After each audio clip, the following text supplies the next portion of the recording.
Hello friends, आज हम लोग पढ़ने जा रहे हैं अकाउंटिंग प्रिंसिपल्स। उसमें भी आज हम पढ़ेंगे accounting period concept. Accounting period concept की ज़रूरत इसलिए पड़ी क्योंकि हर स्टेक होल्डर, हर बिजनेसमैन को ये जानना होता है कि उसे प्रॉफिट हो रहा है बिजनेस में या लॉस हो रहा है। और जैसे कि हमें पता है कि अगर हमें ट्रू फाइनेंशियल पोजीशन जाननी है तो हमें पूरा बिजनेस के वाउंड अप करने तक वेट करना पड़ेगा, तभी पता चल पाएगा कि एक्चुअल में हमें प्रॉफिट हुआ है या लॉस।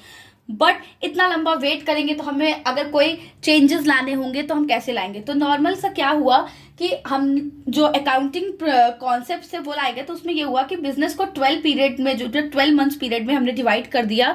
और उस पीरियड को 1 अप्रैल से 31 मार्च तक के पीरियड को जो है हमने अपना अकाउंटिंग पीरियड कहा, और उसी में हम कैलकुलेट करते हैं कि हमें नेट प्रॉफिट हो रहा है या नेट लॉस हो रहा है। आइए पढ़ते हैं।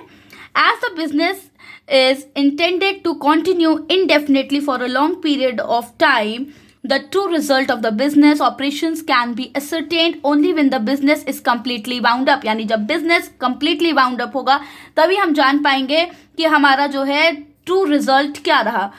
The user of the financial statements need to know the result of the business at frequent intervals। लेकिन जो भी हमारे फाइनेंशियल स्टेटमेंट्स के यूजर्स हैं उनको फ्रीक्वेंट इंटरवल्स में जानना है कि उन्हें प्रॉफिट हो रहा है या लॉस हो रहा है। इस वजह से क्या किया गया, the entire life of the firm is divided into the time interval for the measurement of the profit of the business. पूरे एंटायर लाइफ को जो है टाइम इंटरवल्स में डिवाइड किया गया, और वो टाइम इंटरवल होता था 12 मंथ्स का। According to income tax law, it is mandatory to adopt accounting year 1 April to 31 March as financial year.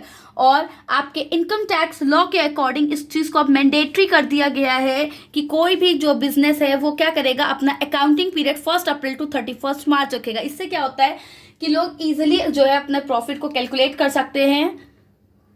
I hope कि आपको अकाउंटिंग पीरियड कॉन्सेप्ट समझ में आया होगा। Okay, thank you.